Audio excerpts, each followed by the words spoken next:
जय हिंद।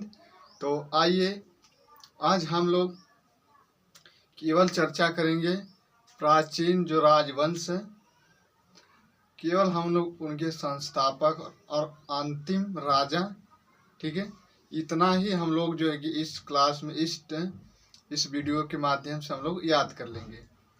तो हम लोग प्राचीन इतिहास के जो राजवंश, अंतिम राजा और उस वंश का संस्थापक, इस वीडियो में हम लोग कवर करते हैं। तो आइए स्टार्ट करते हैं। हम लोग देखते हैं कि प्राचीन इतिहास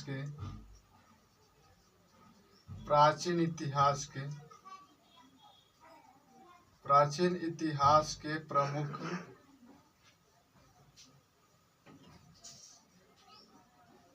राजवंश, ठीक है, और इसके संस्थापक और अंतिम राजा और शक्तिशाली कौन सा राजा था, ठीक है। तो बात करते हैं कि एग्जाम में इस तरह से प्रश्न आता है कि सबसे प्राचीन राजवंश कौन सा था। सबसे प्राचीन राजवंश में कभी कभी क्रम लगाने को आ जाता है कि सबसे पहले कौन सा वंश, ठीक है, कुछ जो है कि वंश से क्रम लगाने को आ जाता है एग्जाम में। तो आइए हम लोग देखते हैं कि तो यहाँ से हम लोग देखते हैं हार्यक वंश, ठीक है, इसको पितृहंता भी वंश कहते हैं। हार्यक वंश में दो देखिए, जहाँ से एक वंश का पतन होता है वहीं से दूसरे वंश का आरंभ होता है, ठीक है। तो हार्यक वंश का जो संस्थापक था वो बिंबिसार था। पहले तो बिंबिसार था, ठीक है। उसके बाद उसका अगला लड़का बनता है अजातशत्रु, उदयन, ठीक है, अनिरुद्ध, और लास्ट में जो बनता है नागदशक की हत्या करता है। वह कौन था जो नागदशक की हत्या किया था? तो वह जो है कि शिशुनाग था। शिशुनाग जो है कि नागदशक की हत्या करता है और शिशुनाग जो है कि शिशुनाग वंश की नींव डालता है। तो यहाँ से देखिए, तो हार्यक वंश का पूछा जाए कि संस्थापक कौन था? संस्थापक कौन था हार्यक वंश का? तो बिंबिसार था। बिंबिसार था यह संस्थापक। या बिंबिसार जो कि अपनी राजधानी गिरिब्रज या राजगीर को अपनी राजधानी बनाता है, ठीक है। इसका अंतिम राजा कौन था? अंतिम राजा, ठीक है, अंतिम राजा आपका हो जाएगा नागदशक, ठीक है, नागदशक। और इसी के समय आमत्य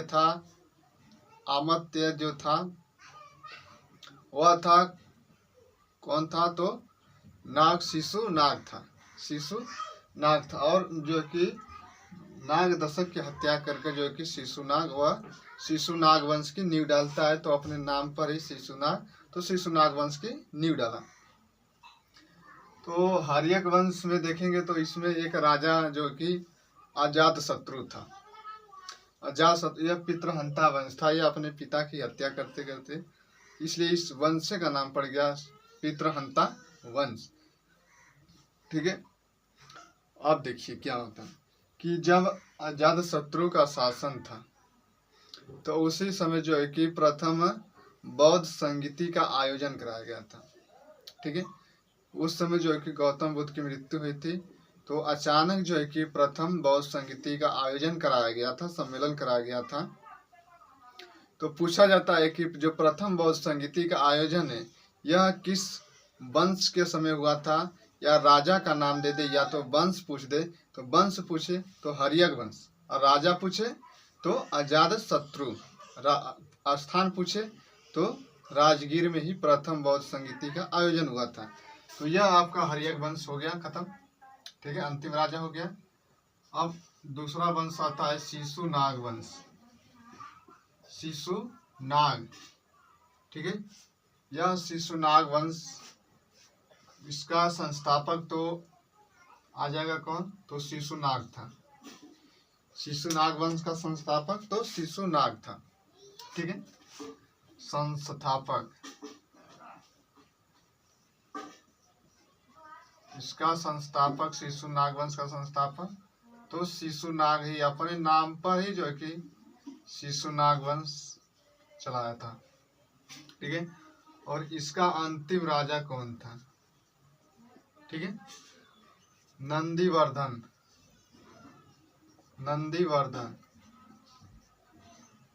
ठीक है, तो देखिए प्रथम बौद्ध संगीति का आयोजन तो हो गया था, हर्यक वंश पूछे तो हर्यक वंश, शासक पूछे तो अजातशत्रु था। नागवंश में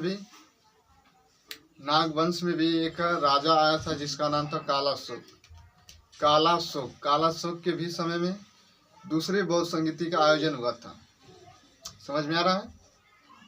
तो देखिए दूसरे बौद्ध संगीति का आयोजन कालाशोक के समय आया था, और वह जो है कि वैशाली में हुआ था।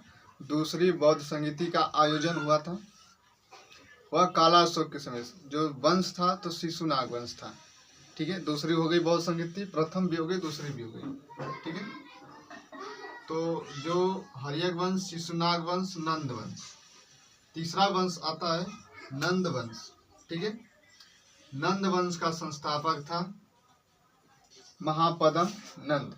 ठीक है, नंद वंश। तो अगला जो वंश आता है नंद वंश। ठीक है, नंद वंश, इसका संस्थापक कौन था? नंद वंश का संस्थापक तो महापद्म नंद, यह महापद्म नंद था। ठीक है, अंतिम राजा कौन था? तो घनानंद था। सॉरी, जो नंद वंश था यह जो है कि संस्थापक था महापद्म नंद का। ठीक है,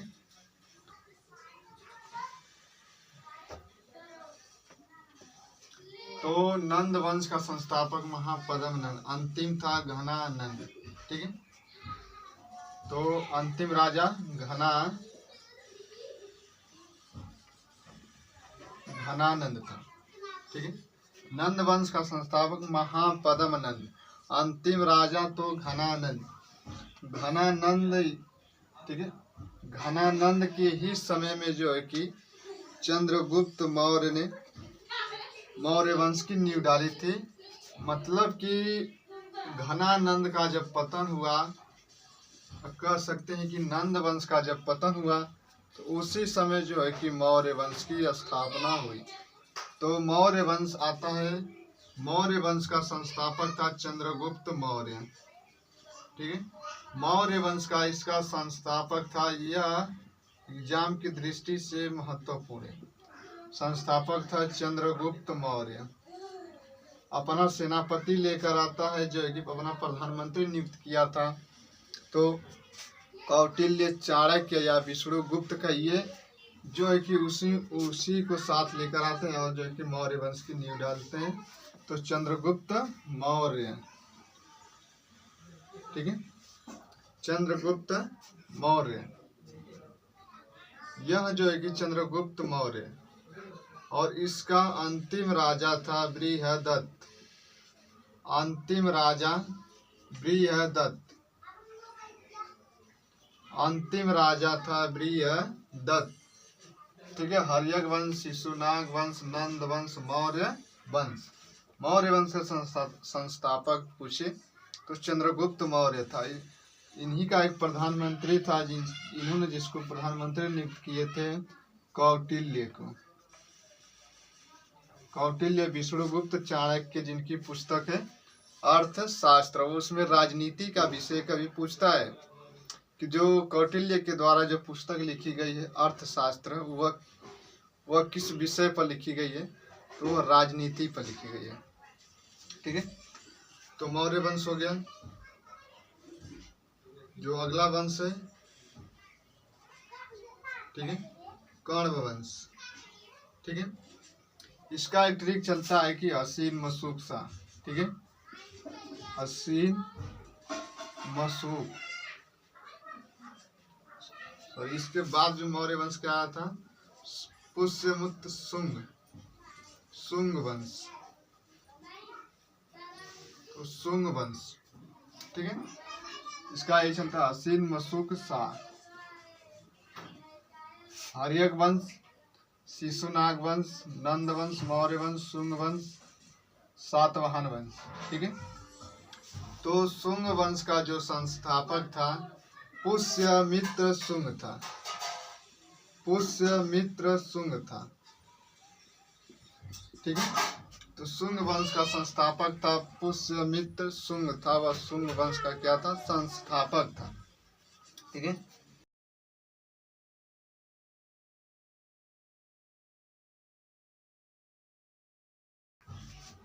शुंग वंश हो गया, पुष्यमित्र शुंग था। अगला आया था वंश तो कण्व वंश।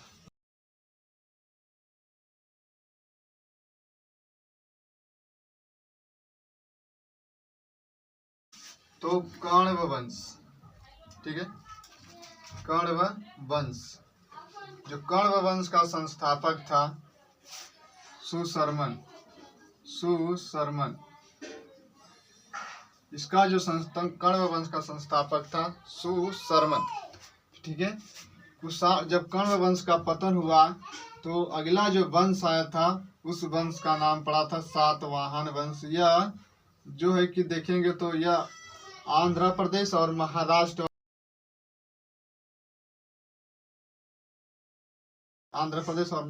वाले क्षेत्र में सातवाहनों ने क्या किया?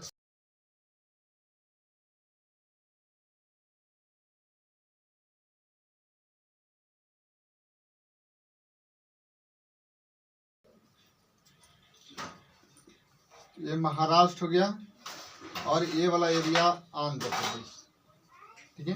तो यहाँ पर सातवाहनों वंश ने क्या किया था? शासन किया था। सातवाहन वंश का संस्थापक था सिमुक था, जो कि आंध्र सातवाहन वंश का संस्थापक था सिमुक। और जो आंध्र सातवाहनों की जो राजधानी थी प्रतिष्ठान थी। राजधानी सातवाहनों की पूछता है कि सातवाहनों की राजधानी प्रतिष्ठान, संस्थापक सिमुक था, ठीक है। तो ये हो गया था। अब देखेंगे कि जो मौर्य वंश था, मौर्य वंश में चंद्रगुप्त मौर्य था, संस्थापक था। और मौर्य वंश के समय में ही तीसरी बौद्ध संगीति का भी आयोजन किया गया था, जब अशोक का समय चल रहा था, ठीक है। अशोक ने कलिंग विजय 261 में की थी, ठीक है। अशोक के समय में ही जो है कि पाटलिपुत्र में, अशोक के समय में जो तीसरी बौद्ध संगीति का आयोजन हुआ था वह अशोक के समय हुआ था, ठीक है। अशोक के समय में जैन संगीति भी हुई थी प्रथम वाली। तो बौद्ध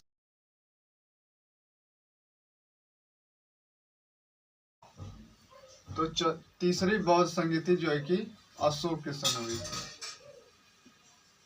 अशोक यानी कि वो मौर्य वंश का था, तो कह सकते हैं मौर्य वंश भी था। तो चौथी बौद्ध संगीति का आयोजन हुआ था, वह हुआ था कनिष्क के समय। कनिष्क के समय जब हुआ था तो वह आप देखेंगे तो कश्मीर वाले में, ठीक है।